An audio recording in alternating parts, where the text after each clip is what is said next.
Q4FY20 earnings call, hosted by Kotak Securities Limited. As a reminder, all participant lines will be in the listen-only mode.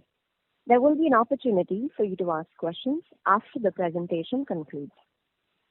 Should you need assistance during the conference call, please signal an operator by pressing star and then 0 on your touchtone telephone. I now hand the conference over to Ms. Garima Mishra from Kotak Securities. Thank you, and over to you, ma'am. Thanks, Inba, and good evening, everyone. On behalf of Kotak Securities, I welcome the management of Symphony Ltd to discuss their Q4FY20 and FY2020 results.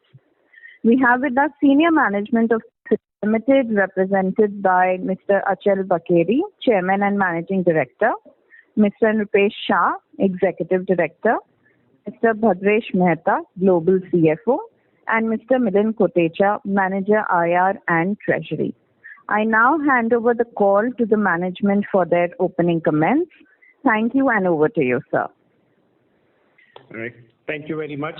Good afternoon, everybody, and welcome to the Symphony conference call. I'm sure all of you are safe and healthy. The fact that you are here is proof of that. I'll start. The normal safe harbor rules apply, so I'm not going to repeat those. And so I'm going to start with the subsidiaries first. That's easier to get it behind us. Our subsidiary in China, which is GSK, or Guangdong Symphony Keralai Limited, the sales for the annual sales for 1920 are down to 42 crores from 56 crores the previous year, with a cash loss of about 6 crores from break even the previous year. If I were to refresh everybody's memory, we had acquired the company in 2016, and when we acquired the company, there was a loss of about 17 crores, which we had brought down to a break even in 2019, and from 20 onwards, it was supposed to make a profit. But because of the US-China trade war to begin with, and subsequently the pandemic, the sales were severely impacted, and finally the company's sales reduced from 56 to 42 and ended up with a loss. But we are hopeful that in 2021, despite it being a challenging year, with the residual effect of COVID, we believe that we should be at least breaking even, if not profitable, by March 21. Coming to our subsidiary in Mexico, which is IMCO, the sales of IMCO for the year ended in March 20 was 100 crores, up by about 13% from the previous year, which was at about 88 crores. But the net cash profit was down from about 8 crores to 4 crores on account of foreign exchange losses. Because of the trade war and subsequently the pandemic, the Mexican peso depreciated significantly, resulting in a steep increase in the raw material costs which it imports, and payments for its other imports, including finished goods from India, and that had an impact of about 4 crores on its net profit. So, like I said, it ended the year with a net cash profit of about 4 crores. But along with this, we have to bear in mind that Symphony made a profit of about 10 crores on the coolers that it exported from India to Mexico. So if we were to add that, it really is about a 14 crore profit on a sale of about 100 crores, which, and the company has zero debt, and there is no investment in that company by Symphony whatsoever. So we really view IMCO as a distribution arm of Symphony, and so we don't really think of it as an individual company, though it is. So if when you look at it in that light, the total picture emerges better. Our subsidiary in Australia, which is Climate Technologies, it ended the year with sales of about 278 crores, which was about 206 crores for the previous year, but the previous year was a 9-month year because we had acquired the company in July 2018. So from July 18 to March 19, the sales were about 206 crores, and April 19 to March 20 is the first full year of operations, and the sale was about 278 crores. So if one were to annualize it, it is more or less the same as the previous year. However, in the previous year, whereas we had a loss of about 4 or 5 crores, in this year at a profit after tax, we ended the year with a profit of about 12 crores, which is excluding interest that it pays on the loan that we have acquired in that company to acquire that company. But even if we were to include that the interest, the net profit is about 5 crores, whereas the cash profit is about 5 crores, which was 9 crores in the previous year. So the swing is about 14 crores at the cash profit level. Now again, if I were to refresh people's memory, we had acquired the company for about 220 crores in July 2018.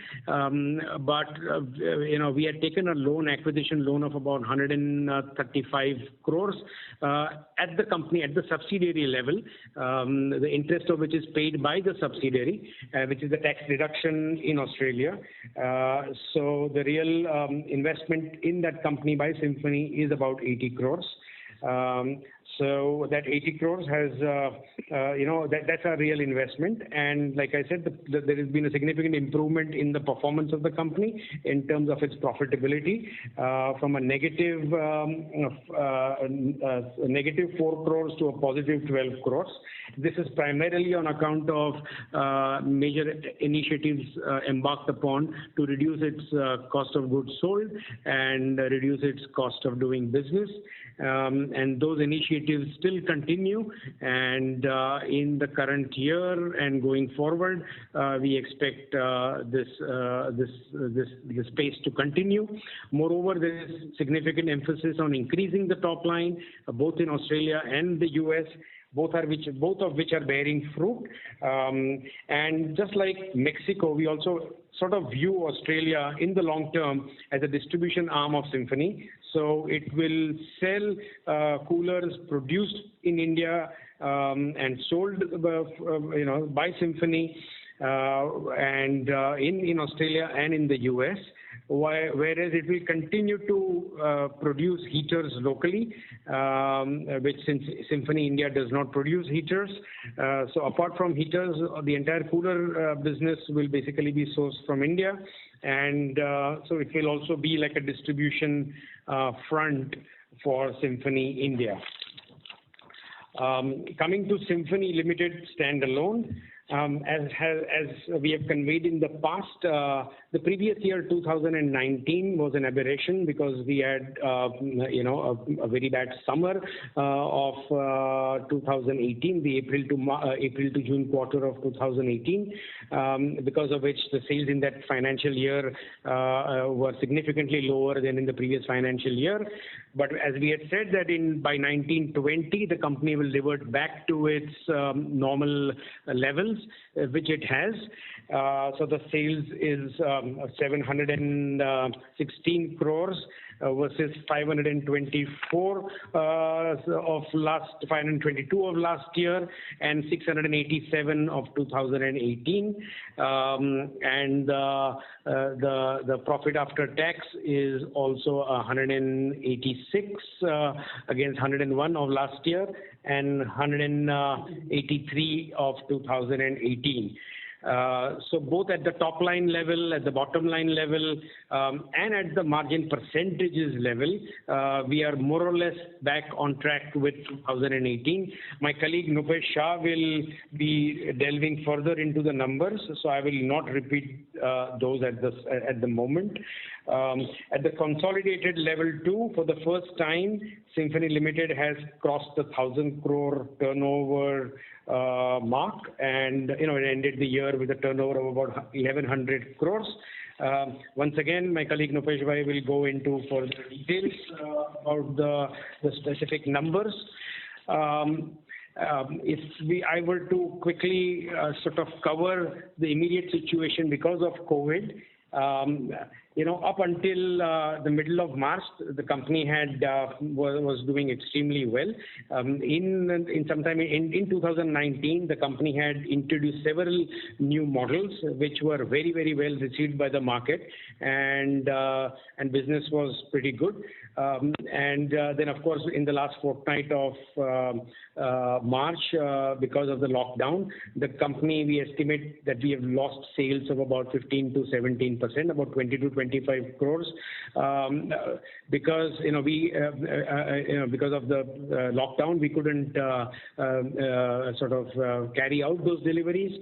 In many cases, we had actually dispatched the goods, but they couldn't reach the destination, and because of that, by accounting standards, we could not recognize that as revenue. So all told, our estimate is that we have lost about 20 to 25 crores of sales, both domestic sales as well as international. Then coming to the current quarter, this COVID couldn't have really come at a worse time for Symphony, because it has hit the country bang in the middle of the summer, which is when bulk of the end buying of consumers for air coolers takes place. Though Symphony does sell coolers to the channel around the year, but the channel essentially sells their entire inventory to the end customer only in the summer months. So for us, for our channel, this couldn't have come at a worse time. Nonetheless, because we knew that the channel was sitting on significantly high levels of inventory, we did embark upon a very ambitious initiative, which we had called the Dial a Cooler, which was essentially an online to offline campaign during the lockdown, whereby we launched a digital media campaign which generated lakhs of inquiries on our website, and which were redirected to the local area dealers depending on the consumer's PIN code, and the local dealers connected with the customers and carried out the deliveries. This did give us significant sales, which we estimate it to be about 15 to 20 crores, but it could have been significantly higher were it not for the hurdles that our dealers faced of not being able to open their stores or not being able to send their carry out the deliveries because of the lockdown rules. But nonetheless, we believe that this was truly a path-breaking initiative by the Symphony team, and so this has, to whatever measure it helped our dealers, it did. And then in the last fortnight or so, post the partial lifting of lockdown, sales has been very brisk. Fortunately, the weather gods have been kind. Temperatures are fairly high across the country, and in most parts of the country, our dealers are experiencing significant sales. And if this continues for another couple of weeks or so, then our trade inventory should be at a very, very comfortable level. So as far as the company is concerned, in the current quarter, we don't expect much sales, but what our greater concern, like I said, is channel inventory. And if the channel inventory gets exhausted, then that is something which we will consider ourselves to be lucky about.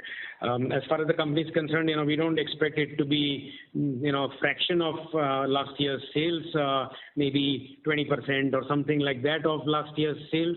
Again, it's a little too early to tell. The summer is still on. And our dealers are also experiencing inventory reduction, and they are sort of buying fresh inventory from the company. So if all goes well, by end of June, the sales could be robust, but it really is anybody's guess at this moment where we will end the quarter. But if the quarter ends well, then we will once again have robust collections in our off-season months, which begins in July. So July to September onwards, we should be back on track as far as sales is concerned. We might have some challenges in deliveries because some of our OEMs may or may not be able to resume production because of labor shortages, supply chain and logistic bottlenecks. But those are things which we will sort of be able to manage gradually. And we believe that certainly towards the end of next quarter, production should get streamlined. So we might again not be able to sort of convert all that pre-season collection into sales in that quarter, but we'll certainly be able to sort of deliver all of that in the quarter thereafter. So, on the financial front, the company has been, should not really be affected despite these troubles because, we have no debt and we have a sort of a low break even, and the business model offers a significant sort of cushion from financial swings. So I think on the financial front, the profitability would be impacted next year because we will essentially lose one quarter's sales and a quarter's profit. But it will still be something which we can take in our stride.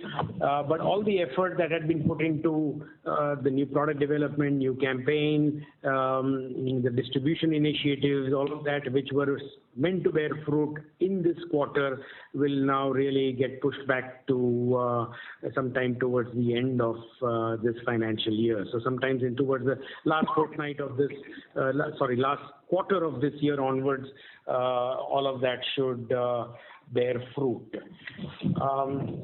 As far as the impact of COVID on our subsidiaries are concerned, the company in Mexico isn't really significantly affected. Sales so far is more or less on track with last year.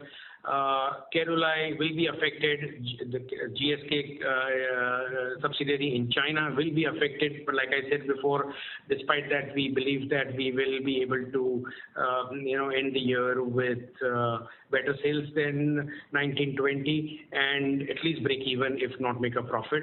And the subsidiary in Australia and its step-down subsidiary in the US should also do reasonably well in the current year.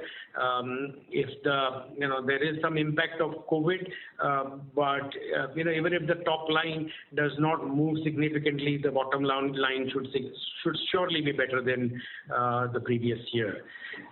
Having said that, I ask my colleague Nufesh Shah to take over and explain, give his views.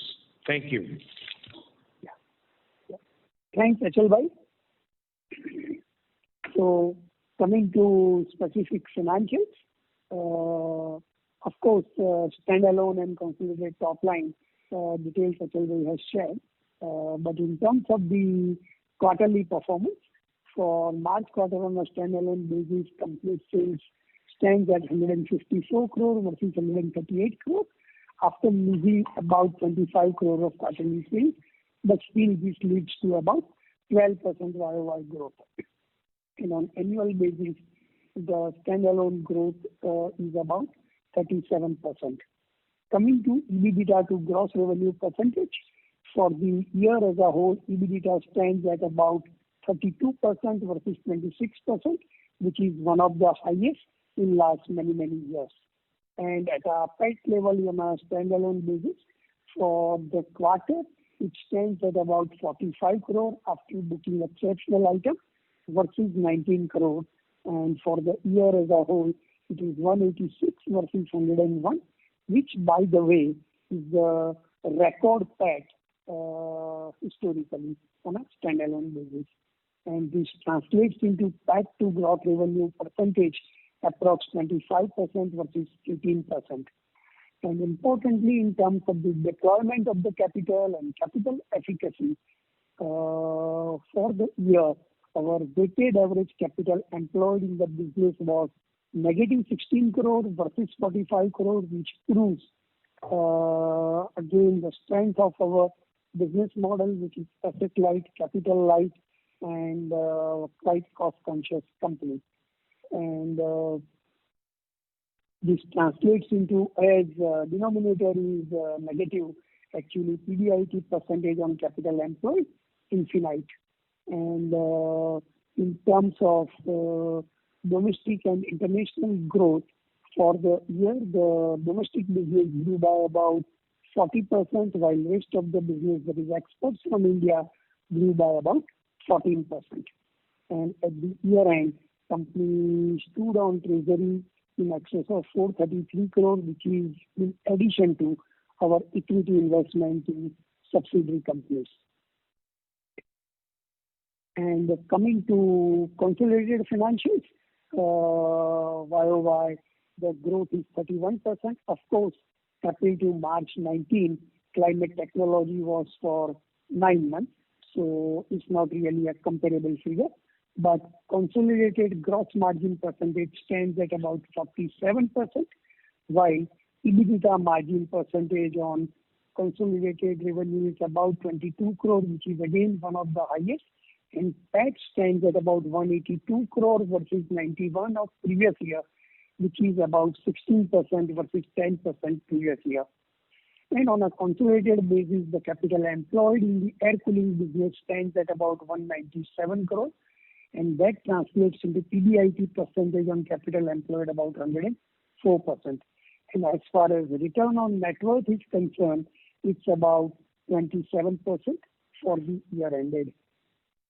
And on a console basis, the domestic turnover went up by about 40%, while rest of the world at about 20%. Coming to some other specific aspects, during the year there is an exceptional item in all about 4 crore, which according to us, we took a conservative view about our investment in GSK China. So 1.5 crore of equity investment we have made the provision on standalone, and in addition to that, the goodwill of 2.5 crore we have impaired on consolidated basis. So all in all, 4 crore, and hence that is post that. During the year, including interim and special dividend, company distributed all in all 193 crore, including dividend distribution tax of about 33 crore, which is in excess of 100% payout to take care of our dividend policy, including earlier year gaps in terms of the payout. And considering this robust payout during the year, we have deemed it appropriate not to declare the final dividend. And for the first time, we deem it appropriate to share with you the data sheet and financial subsidiary company-wise with all the relevant information and also the relevant ratios. Thanks. So with that, you are invited for question answer. Thank you very much, sir. Ladies and gentlemen, we will now begin the question and answer session. Anyone who wishes to ask a question may press star and 1 on their touchtone telephone. If you wish to remove yourself from the question queue, you may press star and 2. Participants are requested to use handsets while asking a question. Anyone who has a question may press star and 1.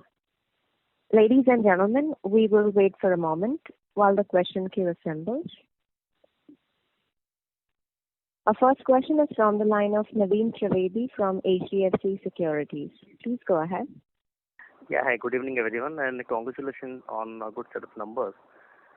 So my first question is, as consumer demand was healthy in the last 8 to 10 days in the North market, have you seen any primary revenue in those markets? Have you seen any what? Primary what? Primary revenue. Primary sales. Primary demand. Primary sales from the company. Yeah, we have seen some. But what we are trying to do is first trying to clear our distributors, our channel inventory. So even if a channel partner comes to us asking for inventory, but if we know someone else has some inventory, we rather have them sell amongst themselves than from us. Thereby, we are trying to make sure that the channel inventory is as low as possible. I think because typically your policy that by the June end your trade inventory has to be clear out. So do you think that even in such scenario also your policy will remain same? Sorry. What's your question? Can you speak a little louder? The inventory should be clear. So what about it? I'm saying you have typical policy of clear out your trade inventory prior to the next season. Yes. By June end, you typically reach out to a zero trade inventory. Assuming the season will be healthy in June quarter, I'm saying would you have the same policy even in such situation? Yeah. We surely intend to. Yes. Okay. And my last question So is I on think, your... Yeah. No, sorry. yeah. So in that respect, whenever trade is not having any specific model from a company level we are supplying. So even currently it's happening that in case of some of the newly launched models, neither trade and not even at a company we are having an inventory. So in fact, even in current situation, there is stock out. But the point is, first and foremost, we will like to clear off the inventory at the trade and then at a company level. Okay. My next question is... Secondly, what has happened because of the unique scheme of dial cooler, which was online to offline, which was a path-breaking initiative, not only in air cooling industry, but across the consumer durable and white goods industry. In fact, trade has received a lot of confidence because no other company could do that kind of handholding, which Symphony could do it. And my next question is on your gross margin expansion. So this quarter we've seen a sharp margin expansion both on YOY basis and the quarter-on-quarter basis. So what are the reasons for the same? Yes. See, I think we should be more concerned about the annual gross margin percentage. In some quarter, it is possible that it may be on account of the sales mix, and also it's possible that some of the advances we would have received earlier, but we could have delivered in the current quarter. But more importantly, on an annual basis, we have maintained the gross margin. And secondly, at the same time, in Symphony philosophy, there is a continuous value engineering and always variety of strategies to move to high value and hence high contributing models. So ultimately that has helped and likely to continue. But in a medium to long term, our guidance on gross margin would be whatever we have achieved on annual basis, we should be comfortable to maintain that. Okay, thank you and all the best to you, sir. Yeah, thanks. Thank you. Our next question is from the line of Prithvi Raj from Unifi Capital. Please go ahead. Hello. Yes, am I audible? Yeah, please go ahead. Yes, please go ahead. You mentioned about the gross margin expansion being on the basis of sales mix and advantage of crude. So can we fairly assume that this will continue going ahead? No, we did not say advantage of crude. We said continuous value engineering. So really speaking, we haven't really yet experienced the advantage of crude because much of that happened, after the production was done. So it is by and large because of the sales mix and continuous value engineering. Okay, got it. And are we selling any commercial air coolers now? We are supposed to launch that, right? How is that segment shaping up now? So those were introduced at the beginning of sometime in middle of 2019, and those have been received very, very well. In fact, as we have conveyed in the note released yesterday, because of this pandemic, many commercial establishments are moving from air conditioners to air coolers, and because they don't want to use the same recycled air which an air conditioner circulates, whereas an air cooler actually brings in fresh air. So they are preferring air coolers, and the commercial coolers have in fact received a big fillip in the current times. Okay, got it. Sir, last question was that we understand the competitors, wouldn't be able, they do the sales just before the season, and we pan out over the year. So can we assume that in the secondary sales, there will be more of Symphony's products over the competitors? That is what we do believe. But it would be presumptuous of us to say how the competition is doing. But if you do go to visit markets yourself, you will see a tremendous presence of Symphony models as against the competition. So that probably is a result of what you just said. Okay, thank you. That's it from my side. Thank you. We'll take our next question from the line of Manoj Gori from Equirus Securities. Please go ahead. Yeah, thanks for the opportunity, sir. So one question would be on the upcoming quarters. So currently, when we look at, obviously, you are also talking about your channel partners are looking to liquidate the inventories. So what gives you that confidence, or are you getting any feel from the market that in the subsequent quarters, your distributors would be filling the same level of inventories, given the liquidity issues in most part of the country? So can you throw some light on that? It's a good question, Manoj. But if this current summer has been fairly good, and despite the lockdown, despite all the challenges, if our trade channel partners are able to liquidate their inventory, that will only boost their confidence going forward. And it is an assumption that should result in good collections and sales in the subsequent quarters. But that's a judgment call that we are making at this moment. Final thing only time will tell. And probably we have created a moat because, again, as we said earlier, this online to offline initiative, which was a unique initiative, are short of major handholding and confidence building to trade. And even in earlier 2 years, when season was bad, we had done and initiated variety of initiatives. So in fact, even in that respect, probably vis-a-vis competition, Symphony is well placed. Right. So secondly, looking at the current raw material prices, so if there is any favorable impact for us, maybe for the next year's sales that we would be doing during the quarters to come, so are we looking to provide any incremental discounts, or we will try to retain the benefit? So just to accommodate the distributors. No, see, Manoj, what the selling price is really never a function of the cost price. It is always determined by competitive and market situation. So whether the cost goes up or down, what happens to the price? Price may go up when costs go down, and the converse may also be true depending on market conditions. So the cost really has no bearing on our selling price.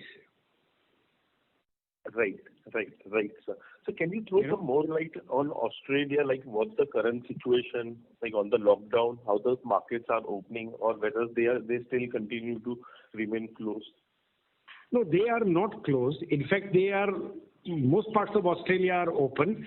At the moment, in fact, because of part of the lockdown in the past few weeks, and it being winter in Australia, our heater sales have received a significant boost in Australia. But other than that, I think now Australia is also coming back to normal. Our people are attending office and going to the factory and all of that. So Australia is not really as badly affected as we are here.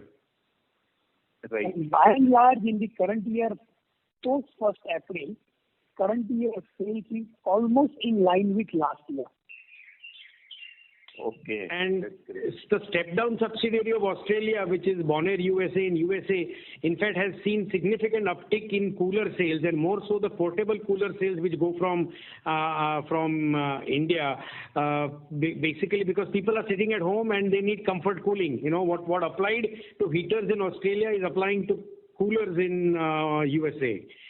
So I think in both these places, the COVID has been a bit of a, I would say, boon. Right, sir. Right. Thanks a lot, sir, and wish you all the best. Thank you very much. Thank you very much. Thank you. Our next question is from the line of Mira Vasa from Anand Rathi. Please go ahead. Hello, sir, and thank you very much for the opportunity. Sir, I wanted to understand, from the channel partners' perspective, last 2 years have been severely impacted. Last year we had rainfall. In this year it is COVID. Plus there is. Mr. Vasa, sorry to interrupt. You're not clearly audible, sir. If you're on a hands-free or speaker, switch to a handset mode. I will join back. Okay. We'll take a next question from the line of Srinidhi Karlekar from HSBC. Please go ahead. Yeah, hi. Thanks for the opportunity and congratulations on good set of numbers. Sir, I just want to do we tell how much volumes do we do annually? I know we have done some like 650 crores of India business. Can you roughly tell how much it translates in terms of volume numbers? We would not like. We have traditionally not shared that number. Okay, fair enough. But sir, would it be possible to give a business mix in terms of how much of our annual volumes come from, say, top 10 cities and how much is the rest of India? Some sort of classification between urban and rural? Again, for competitive reasons, we would really not like to share that number. Fair enough, sir. So my question really is on, we talked about that predominantly our secondary sales happen in summer period.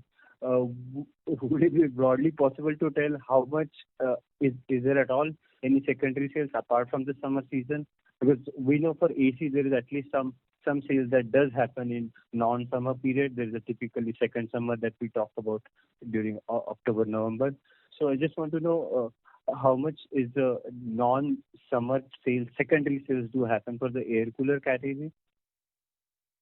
Sales at least in southern India starts picking up sometimes in late January or February onwards. So there is significant sales that also happens at the secondary level, tertiary level actually is how we call it, in the January to March quarter.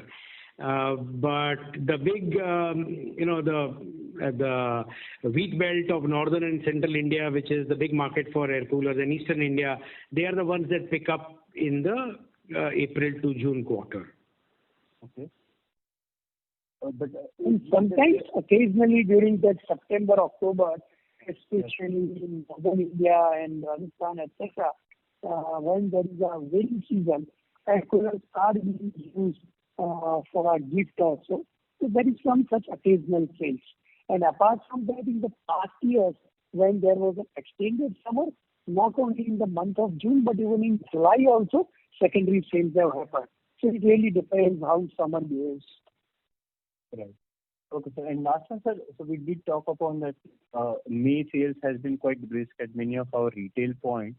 Would you say, sir, generally that the demand, would you say it's more of a pent-up kind of demand supported by like harsh summer, or would you say even if going into July, we would say the secondary sales would be the level what we seen in the last year? I just want to understand, is the consumption back to a very normalized level?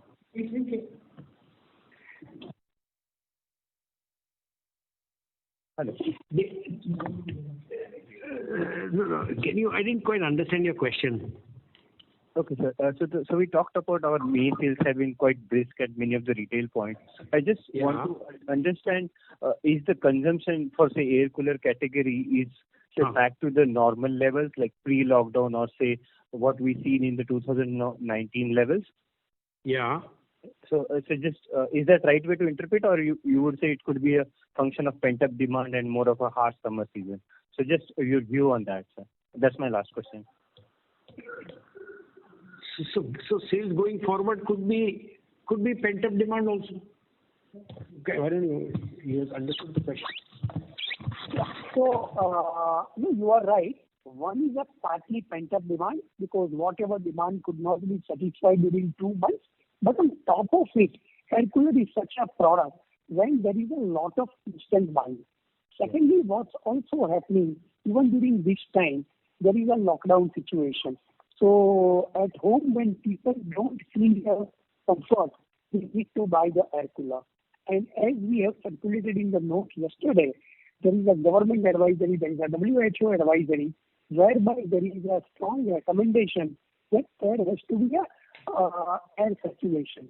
And for that, air cooler is the best product, not air conditioning. And on top of it, air conditioner, most of the models are merely plug and play. So very simple to install. In current situation, people don't wish the service provider or installers come to the home and they disturb it. And combination of all these factors, and with good summer, and maybe great summer, is helping. So it is combination of all those factors, apart from pent-up demand. But unlike in many other industries, we saw the pent-up demand which held to the sales for 7 days to 10 days is not the case in case of Symphony at the ground level. It's continuing. Thanks for answering my question and all the very best. Yeah, thanks. Thank you. Our next question is from the line of Ravi Naredi from Naredi Investments. Please go ahead. Thank you for giving me the opportunity. Sir, GVK China not come in profit and versus we are earning from rest of the other subsidiaries. So just want to know why your magic are not working in China.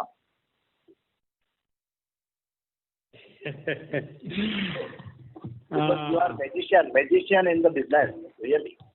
I salute you. Thank you very much for saying that. Means a lot to us. But in fact, now that you have said this, we will have to work harder to fulfill your words, and we will have to sort of see to it that we also do something magical in China. We will try our best. I really don't have another answer other than just saying that we will try our best. Okay. Yeah. Thank you. Except up to March 19, you would have seen that post-acquisition every year we could improve the performance. And when we acquired, its annual loss was 60 crores. In March 19, at a cash level, we had broken it even. Unfortunately, in 1920, we had good plans and many initiatives were taken. But once US-China trade war and then after this COVID-19 really disturbed it. And hence on a conservative basis, we decided to impair the equity and goodwill. But one, apart from hardcore financials, China has many other advantages. One is its R&D facility state of the art, helping to develop some of the models for Symphony India. In fact, in the current year, that is 1920, some of the models were being used were also because of the help of R&D facility of China. Even for climate technology, some of the value engineering and other initiatives, even in that respect, it is helping. And even in respect of sourcing, also it is helping. But of course, we need to live up to your words. Okay. And sir, one more thing, commercial and centralized air cooling system gives continuous business and top line revenue, bottom line revenue versus individual cooler. So any such strategy in our business to give more weightage to centralized air cooling system or commercial air cooling system versus individual cooler? We are putting in all our efforts to scale up those two product categories. But so far in India, it is still a relatively newer concept. So for us, it is more of concept selling and educating the market about the availability of this product, or rather this solution. We believe that if India goes the way of many other countries in Southeast Asia, not only China but even smaller countries like Vietnam and Thailand and Malaysia, then India could be the market for commercial and industrial air coolers in India should really explode. I think it's just a matter of the market catching on to onto this solution. And now we have the entire product range. So far, we were also in some sense constrained by the fact that we were importing our products. We were not manufacturing these products locally. But in 2019, our the manufacturing of these products began in India with a whole new range developed specifically for India. So now the entire supply chain and logistics is very much under our control. Earlier, we used to have situations where we had the product and we didn't have demand, or we had the demand and we didn't have product. Now those mismatches will be history, and now it's just a matter of actually educating the market. Other constraints have been removed. And our marketing team is leaving no stone unturned to do that. But we are very sure that these two categories should also scale up and be significant categories for us. The potential exists. The product is there. It's just a matter of removing the excess stone and and making the whole whole thing shine. So I think that's just a matter of time. Okay. And in that respect, as we have shared earlier repeatedly, in the medium to long term, we really expect it to be a growth engine. Okay. All the best, sir, and thank you very much to give me opportunity. Thank you. Thank you. Our next question is from the line of Nandan Bartak from Wealth Managers. Please go ahead. Yes, thanks for the opportunity and congratulations on good results. So my first question is on break-even point. So I do understand that operating our break-even point is very manageable, but my question is on more side of that our below gross profit of other expenses and A&P spend that could be controlled, and what would be strategy there, or what is thought behind controlling those two lines of expenses? Are you referring to advertising? Yeah, A&P and even other expenses. So employee. Yeah. So you are asking why aren't we controlling them? Is that what you are saying? No. What is our strategy in the current year? Rupesh bhai, if you have understood the question, maybe you can answer. Sure. No, so of course our break-even sales at current level of overheads, if I exclude advertisement and sales promotion, is close to 175 crore. And our bulk of the overheads constitute salaries, etc. But in current scenario, we have taken a call. Whatever controllable or redundant costs are, we will like to control them. But as of now, we don't have specific numbers in mind. Maybe post June or July, we will take specific call, and we have some alternative plans in that respect. As far as advertisement and sales promotion, essentially below gross profit margin, one is fixed overhead and second is advertisement, sales promotion, etc. So in current season, we haven't gone for any major advertisement sales promotion. Last year we had incurred 38-39 crore. In current year, I think it will be substantially more than that. And third component of the cost is some other variable costs like CFA costs and transportation costs, etc., which is straightway linked to the sales. Okay. And similar in other subsidiaries. So if we look at consolidated basis, the break-even sales would be double of standalone? It varies from subsidiary company to subsidiary company, but we have carried out some sensitivity analysis in current scenario for subsidiary company. And as earlier shared, as of now, at least in two major subsidiaries, that is Symphony EU and secondly Income Mexico, as of now, there is not much of the impact of COVID-19. In fact, current year, starting 1st April till date, in both the companies, sales is almost in line with last year. So we need not to take any dramatic measures which can impact the sales over there. As far as GST is concerned, of course, we are keeping the finger crossed. Okay. Thanks a lot, and all the best. Just to add, the other expense also includes CSR expenses. Okay. Yes. Good point. Yes, we have to bear in mind that CSR also goes into other expenses. Yeah, but in a way that is linked with the profit. Yes. Thank you. We'll take a next question from the line of Manoj Gori from Equirus Securities. Please go ahead. Yes, thanks for the opportunity again. So a couple of follow-up questions. So one thing we stated we would be looking to take measures to drive better profitability from climate technologies. So can you just elaborate something like what would be the measures that we would be taking or any change in strategy over there? So we have done, or in the process of doing multiple things. One is we are rationalizing the SKUs. We are working on reducing the variable costs, the manufacturing costs. So we are negotiating better, buying from different sources, changing the materials that we are using, etc., to basically reduce the manufacturing cost. We are also reducing the overheads or the cost of doing business. So there too there is a significant reduction, and more reduction will be felt in the current year. So by and large, I would say we are working on three fronts. One is increasing sales.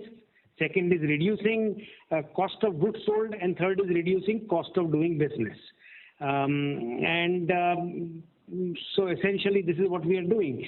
On the sales front, we are adding model products, categories which they had never sold before, namely portable coolers from India, are being now sold in Australia and in the USA. This company had never sold portable coolers before, so that's another thing we have done on the sales front.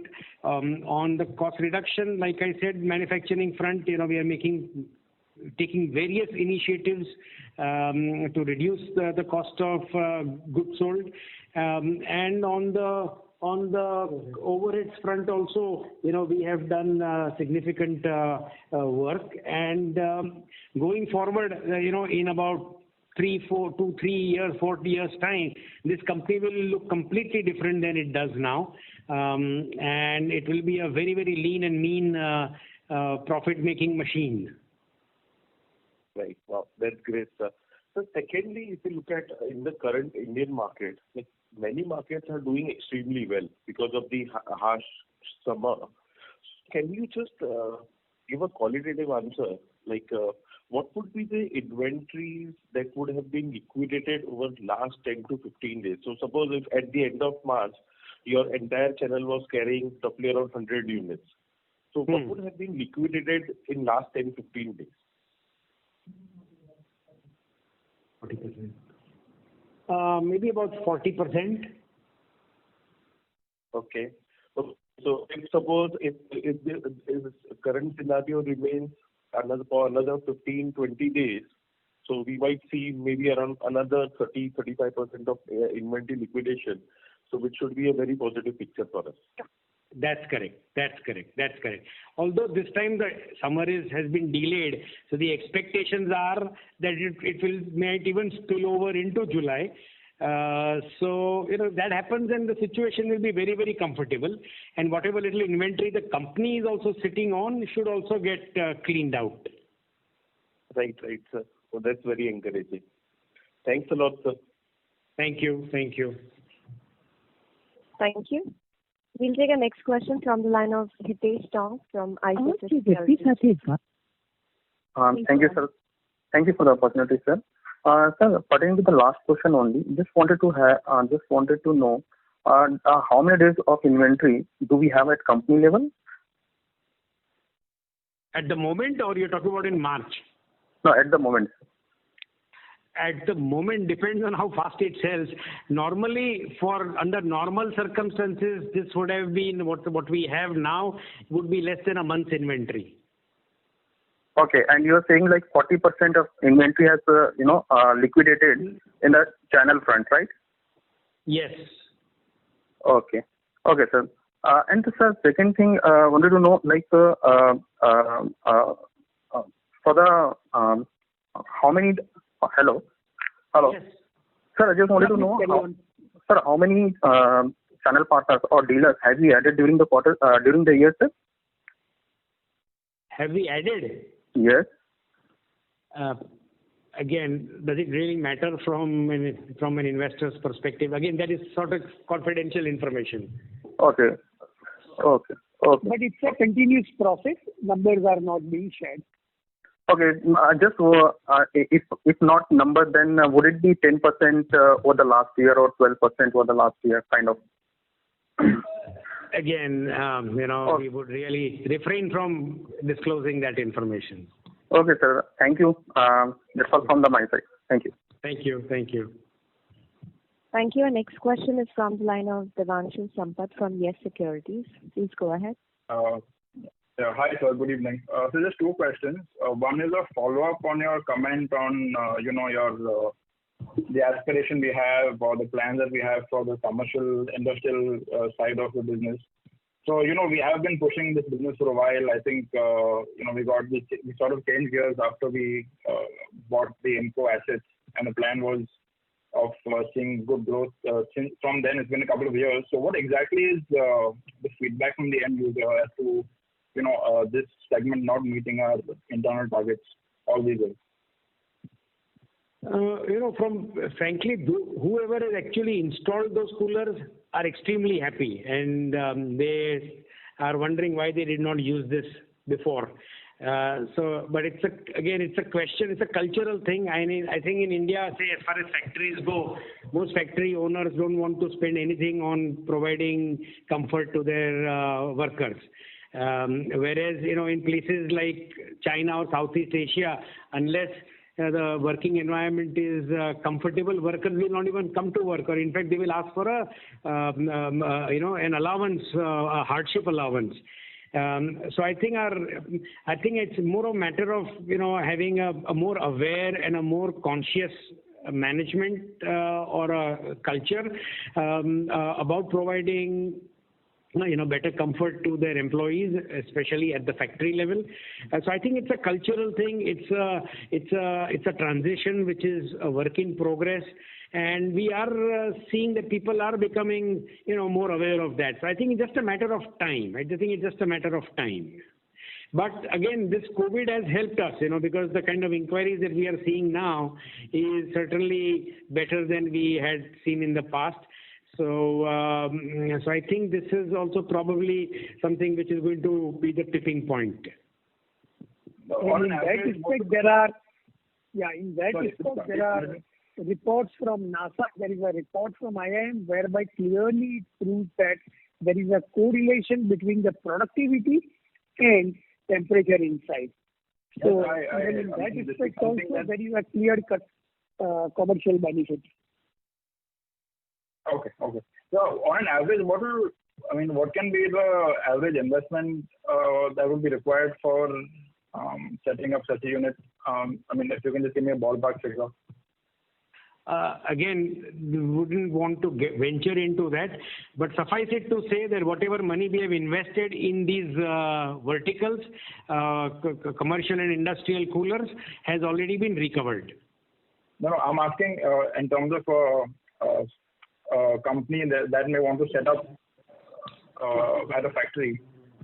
No, it's again, it can vary very widely. It can be as low as 1 lakh of rupees, and could be as high as 1 crore of rupees. It depends on how big an area you want to air cool. But at the square foot level, it costs us about 25 rupees. 25 rupees a square foot, and it costs about 5 rupees a square foot. 5 rupees per hour to run. And vis-a-vis air conditioner, it's about 1/3 in terms of the capex, and when it comes to the recurring cost, it's just about 8 to 10%. So even just by way of saving of electricity, the payback period is less than 12 months. Okay. Versus an air conditioner. Yes. Yes. Okay, and this is second question, just for if you can just help me understand this. So out of the 4 regions that we are basically have our assets, right? So China, South America, Australia, and India. So over the years, or what has been the plan in terms of shifting to manufacturing hubs? Are we moving to or looking at consolidating to India and China largely, or even the other 2 businesses have manufacturing assets in place? Good question. We are, as far as coolers go, for Mexico and Australia, a lot of it is going to come from India. It already is. For Mexico, there are some models which are unique to Mexico, which India does not produce, are being produced locally. Otherwise, in terms of units, about 3/4 of their units come from India. About 3/4 of their units come from India. Similarly, in Australia, at the moment, for Mexico, is there a bifurcation you're giving me between the residential and non-residential over here? The ones that go from India are purely residential, and the ones that they produce locally are the larger ones, commercial and all. And the formats are unique to Mexico. They are not for those kind of formats. They're more in metal than in plastic, and the formats are only sold in Mexico, so we don't produce them here. So those are produced locally in Mexico, but again, not by the company. They are produced by third party, by OEMs.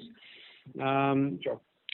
Similarly, in Australia, there is only a small percentage of their coolers are currently being sourced from India, but gradually a lot of their manufacturing will be brought to India, and all their coolers in a period of couple of years will be sourced from India. Like I said before, their heaters will continue to be produced locally because we don't produce heaters. Just like in Mexico, the format that we do not produce in India is done locally. But other than that, all coolers will come to India. And China will keep on producing for its own market, own domestic market, as well as the export market. And largely the export market for China is Southeast Asia. Okay, got it. Okay, thank you very much, sir. All the best. Thank you. Thank you. Our next question is from the line of Ridhima Chanda from Roha Asset Managers. Please go ahead. Hello. Yes, sir. Thank you for the opportunity. So my question was that currently how much is our revenue comes from the e-commerce platform? It is not very, very high, but I would not want to specify a number again for competitive reasons. But it is growing very rapidly. But in terms of the absolute percentage, it is not a very, very large percentage, but it is growing very rapidly. Okay, sir. And as we are in the domestic, industrial and commercial coolers, so can you give us the breakup in terms of value? What percentage of there is in industrial and in commercial? Again, there we do not provide a breakup. But suffice it to say that as far as commercial and industrial are concerned, we have almost the entire market. There are very few other players. Similarly to your previous question about online, if you go on Amazon or Flipkart even now, the majority of the coolers that you will see are from Symphony, and the majority, even the sales from there, we know that our market share is a very, very dominant market share of the online sales. So that's how it is. Okay, and can you give us any margin in the industrial and commercial? The margins are, I would say, pretty much on par. EBITDA margins, pretty much on par with residential coolers. Okay. The margin is also at par, and in terms of the business model, that is asset light and working capital light, is also in line with that. Okay. So my next question is in the inventory side. So out of the total inventory, how much is industrial and commercial? Industrial and commercial is not very much. Most of it is residential. Okay. So from a longer term perspective, how this market will become more bigger? So going forward, what are your thoughts that this percentage of our revenue comes from the industrial and the commercial in the next 3 to 4 years, 5 years?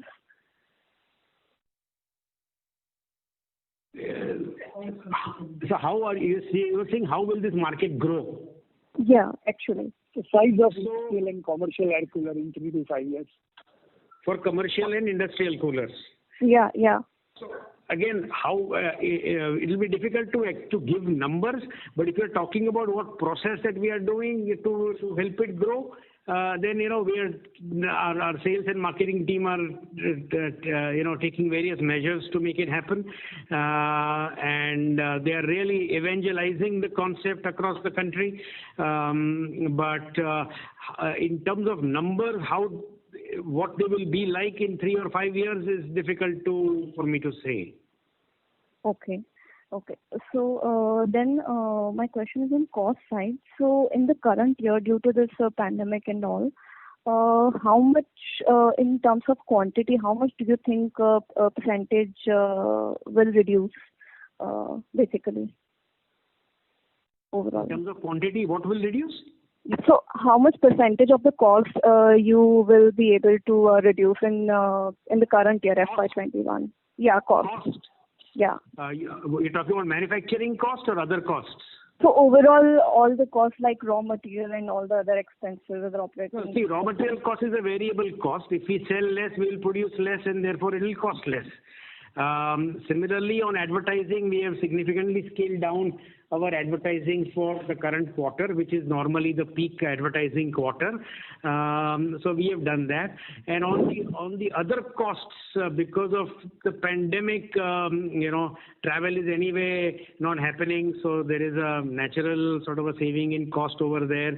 On the human resource costs also, we are sort of being very cautious in terms of hiring and incurring any new sort of investments there. So I think those costs will be under control. Okay. And if you are referring to bill of material cost percentage to the sales price, it's likely that because of low oil prices and also low price of other commodities, we should get the benefit. So that may be an incremental benefit which may translate into gross margin. Okay.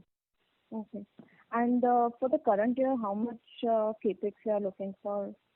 Any ballpark figure? Nothing significant. See, regardless of current year or last year, if you look at what capex that we have incurred, compared to our turnover and all of that, our capex is not very high because of the nature of our business and the business model that we have adopted. We actually introduced many models last year, and we did a significant investment in new models in the last year and the year before that. So in the current year, we believe we have more than enough happening as far as the product range is concerned, and not significantly more is required to be done. So in the current year, we don't foresee any major capex. Okay. And even in last 2 years put together, even for all new models, for its molds, dies and other capex, it won't be in excess of 10 crore, 2 years put together. And typically, our more than 90% of the PAT is a free cash flow. So that's how the business model is, and it will continue that way. Okay, sir. Thank you so much. Thank you. Thank you. That brings us to the end of the call today. We thank the management of Symphony Ltd for giving their valuable time. Ladies and gentlemen, on behalf of Kotak Securities Limited, that concludes this conference. Thank you for joining us, and you may now disconnect your lines. Thank you. Thanks everybody for joining. Thank you very much, John. Goodbye.